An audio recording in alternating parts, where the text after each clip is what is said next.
Chilli powder అన్ని రకాల వంటలకు పచ్చళ్లకు సరైన chilli powder. No colour no chemicals. నిండుకుండగా అంటాం కన్నా అన్హెల్దీగా ఉన్న హరిప్రసాద్ హెల్దీగా హరిప్రసాద్గా ఎట్లా మారాడని అంటాం ప్రాబ్లీ మోర్ అప్రోప్రియేట్. 150 kgs ఉండేవాడిని. షుగర్ ఉండింది, బ్లడ్ ప్రెషర్ ఉండింది, అన్కంట్రోల్డ్, డైట్ మీద కంట్రోల్ ఉండేది కాదు, స్మోకింగ్ ఉండేది, ఆల్కహాల్ ఉండేది. మధ్యలో నాకు had a health issue, serious health issue వచ్చిన తర్వాత అది రికవర్ అయిన తర్వాత అనిపించింది ఈ ఇంత సీరియస్ హెల్త్ ఇష్యూ నుంచి కూడా రికవర్ అయ్యామంటే మనం సొసైటీకి ఏదైనా చేయాల్సింది చాలా అవసరం ఉంది అని. సో అప్పుడు ఆ కూర్చొని ఆలోచించాను, చేయడానికి ఏది అడ్డు రావచ్చు అంటే ఫస్ట్ నా హెల్త్ అడ్డు రావచ్చు అని అనుకుని అప్పటి నుంచి మొత్తం లైఫ్ స్టైల్ చేంజ్ చేసేసాను. లైఫ్ స్టైల్ చేంజ్ చేసి రోజు morning exercise, control diet, life style changes ఇవన్నీ చేసి దాదాపు ఇప్పుడు నేను ఉన్న వెయిట్లో సగం వెయిట్ ఉన్నాను. డయాబెటీస్, హైపర్ టెన్షన్ అవన్నీ మాయమైపోయినాయి. దానికి అసలు టాబ్లెట్స్ కూడా వాడట్లేదు ఇప్పుడు. అండ్ ఇప్పుడు more energetic, more fit and హ్యాపీగా ఉన్నాను ఇప్పుడు. ఎంత డాక్టర్ అయినా కానీ ultimately human beings. Exactly. So human being ఉండే వీక్నెస్ డాక్టర్స్ కూడా ఉంటుంది దాంట్లో, అసలు there is absolutely no doubt. ఒకటి. రెండోది ఏంటంటే కొన్ని అలవాట్లు చిన్నప్పుడు ఐ మీన్ గ్రోయింగ్ ఏజ్లోనే స్టార్ట్ అవుతాయి. లైక్ స్మోకింగ్ కానివ్వండి, పీర్ గ్రూప్ ప్రెషర్ ఉంటుంది, దాంతో స్టార్ట్ అవుతుంది. నా లైఫ్లో నేను అబ్జర్వ్ చేసింది ఏంటంటే alcohol is easier to give up, but tobacco is not so easy to give up. నా ఓన్ జర్నీ చూసుకుంటే నేను స్మోక్ చేయటం మొదలుపెట్టాను, అది గివప్ చేయడానికి పాన్ నవలటం మొదలుపెట్టాను, జర్దా పాను.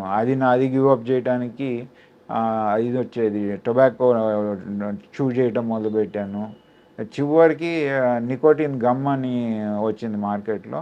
ఒకరోజు డిసైడ్ చేసుకుని ఇదంతా దేనివల్ల కాదని ఆ నికోటిన్ గమ్తో I was able to give up this thing. But it was very very difficult period. Give up చేయటం, రెండో రోజు మళ్ళీ మొదలుపెట్టడం, మూడో రోజు మొదలుపెట్టడం. సో నా అడ్వైజ్ మాత్రం టొబాకో దగ్గరికి వెళ్ళొద్దు. It is the biggest enemy for anybody.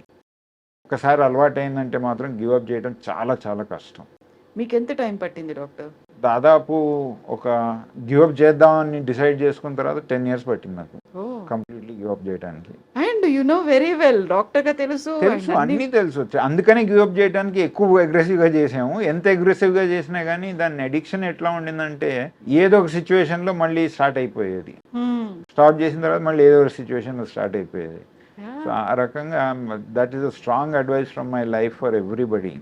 టొబాకోని మాత్రం ముట్టుకోవద్దు. డాక్టర్, చాలా వరకు ఇలా ఎవరైనా మేము అడాప్ట్ చేసుకున్నాము, దానికి అడిక్ట్ అయ్యాము అనుకున్న తర్వాత దాని నుంచి దూరం రావాలి అనుకున్న వాళ్ళకి మాకు విత్డ్రావల్ సింటమ్స్ ఉన్నాయి, లేకపోతే ఒకేసారి సడన్గా మానేస్తే ఇంకేదో హెల్త్ ప్రాబ్లమ్స్ వస్తున్నాయి, లేదు గ్రాడ్యువల్గా మానేయాలి, ఇవన్నీ బోల్డ్ అని చెప్తుంటారు కదా, ఏం చెప్తారు వాళ్ళకి? ఒకటమ్మా, ఫస్ట్ థింగ్ ఏంటంటే గ్రాడ్యువల్గా మానేయటం అనేది ఏమి ఉండదు. అది పాసిబుల్ కాదు. గ్రాడ్యువల్ అనేది అసలు ఇంపాసిబుల్ ఈ హ్యాబిట్స్లో. ఒకరోజు డిసైడ్ చేసుకుంటే ఆ రోజు ఆపేయాలంతే. రెండోది ఏంటంటే ఒకళ్ళు చెప్పటం మూలాను చాలామంది కౌన్సిలింగ్ అంటారు, చాలామంది అది చేయండి ఇది చేయండి అని అడ్వైజ్లు ఇస్తూ ఉంటారు. ఏది పనికిరాదు. Own mind set, own commitment మన మైండ్లోకి మనకు రావాలి, ఇది మంచిది కాదు, ఇది ఆపేస్తున్నాను వాళ్ళ నుంచి అని. దానికి స్టిక్ ఆన్ చేయగలిగిన బలం ఉండాలి, మెంటల్ స్ట్రెంగ్త్ ఉండాలి. ఈ రెండు ఉంటే కానీ you will not give up any of the habit. దీంతో పాటుగా మీరు ఇంకొక దాంట్లో కూడా రోల్ మోడల్గా కనిపించారు. ఒబేస్, హెవీ వెయిట్ ఉన్న దాని నుంచి ఇప్పుడు తగ్గి ఇప్పుడు ఎన్ని కేజీస్కి వచ్చారు డాక్టర్? ఇప్పుడు 63 kgs అమ్మా. 63. ఈ బుక్ లో 68 అని ఉంది, అది కూడా తగ్గారు మీరు. ఇంకా బుక్ వచ్చిన తర్వాత కూడా తగ్గాను మళ్ళీ. సో అక్కడ ఫ్యాట్ నుంచి ఇప్పుడు ఫిట్, ఈ జర్నీ అనేది ఎంత టైం తీసుకున్నారా, ఏం చేశారు అసలు? నాకు యాక్చువల్లీ నా ideal weight is about less than 70 kgs. Ideal వెయిట్కి రావడానికి 3.5 years పట్టింది ఆఫ్ ఇంటెన్స్ దిస్ థింగ్. ఒకటేంటంటే నేను నా బిలీఫ్ ఏది అన్యాచురల్గా చేయకూడదు, ఏది చేసినా కానీ న్యాచురల్గా చేయాలని. నేను హాస్పిటల్లో ఉన్నాను. సో ఇవాళ రేపు ఒబేసిటీ తగ్గించడానికి చాలా రకాల సర్జరీలు కానివ్వండి, అన్ని బేరియాట్రిక్ సర్జరీ అని అదని లైపోసక్షన్లు అన్నీ వచ్చినాయి. కానీ నేనైతే న్యాచురల్గా చేయాలని it was purely based on life style modification, exercise and diet. ఈ 3. సో డైట్ అనగానే ఈ మధ్య కాలంలో విపరీతమైనటువంటి ఇంటర్నెట్ లో కనిపించేటువంటి గూగుల్ చేయగానే డిఫరెంట్ డైట్స్ కనిపిస్తాయి. ఇంటర్మీడియట్ ఫాస్టింగ్ అంటున్నాము, లేకుంటే కీటో డైట్ అంటున్నాము, వీగన్ డైట్ అంటున్నాము. ఇవన్నిట్లలో మీరే న్యాచురల్ వే అంటే ఏం ఫాలో అయ్యారు? నేను first of all starving is not way of losing weight. రెండోది ఏంటంటే ప్రతిదానికి దానికి ఉండే అడ్వాంటేజెస్ ఉంటాయి, డిసడ్వాంటేజెస్ ఉంటాయి. మనం చూసుకోవాల్సింది ఏంటంటే మనం over a period of time ఏది సస్టైన్ చేయగలుగుతాం. ఇప్పుడు ఒక ఇంటర్మీడియట్ ఫాస్టింగ్ ఒక 4 రోజులు తగ్గి ఒక 4 కేజీలు తగ్గి మళ్ళీ పెరిగిపోవటం అనేది అది సస్టైనబుల్ కాదు అది. అందుకని నేను ఏం చేశానంటే నా ఓన్ డైట్ నేను డివైజ్ చేసుకున్నాను. లో క్యాలరీ, లో carbohydrate, high protein, minimal fat diet నేనే డిజైన్ చేసుకున్నాను. నేను రెగ్యులర్గా తింటాను, బ్రేక్ఫాస్ట్, లంచ్ అండ్ డిన్నర్ తింటాను. కానీ తినేది మాత్రం ఆ limited vegetables, chicken, fish ingredients తప్పితే ఇంకో వేరే ఏం ముట్టుకోను. But I have proper lunch, proper breakfast and proper dinner. Rice and wheat ఇలాంటి no rice, no wheat, no maida, no sugar, అబ్సల్యూట్గా. ఇవన్నీ ఇప్పుడు మనకు అన్ఫార్చునేట్లీ చాలా మంది ఏం చేస్తూ ఉంటారంటే రైస్ తింటే ఐఎమ్ పుట్టింగ్ ఆన్ వెయిట్ అని వీట్ తింటారు. రైస్ తింటే ఎన్ని క్యాలరీస్, ఎంత కార్బోహైడ్రేట్ ఉంటుందో వీటిలో కూడా అంతే ఉంటుంది, మైదాలో ఇంకెక్కువ ఉంటుంది. సో అందుకని I don't eat rice, no wheat, no maida. So మనకి స్టేపుల్ ఫుడ్ అనేది రైస్, కొన్ని చోట్ల వీట్ ఉంటుంది. ఆ తర్వాత మనం రెగ్యులర్గా మార్నింగ్ బ్రేక్ఫాస్ట్ ఇడ్లీలు, దోశలో, వడ ఇంకోటో తీసుకుంటాం. ఆ మినపప్పులు ఇలాంటివి కూడా మానేసారా? What you eat for breakfast? నాకు 5 వెజిటేబుల్స్ ఉంటాయి. మా బ్రాకలీ, కాలీఫ్లవర్, జుకీనీ, బీన్స్, ఇట్లాంటి 5 లో క్యాలరీ. క్యారెట్ కూడా మళ్ళీ షుగర్ ఉంటుంది దాంట్లో.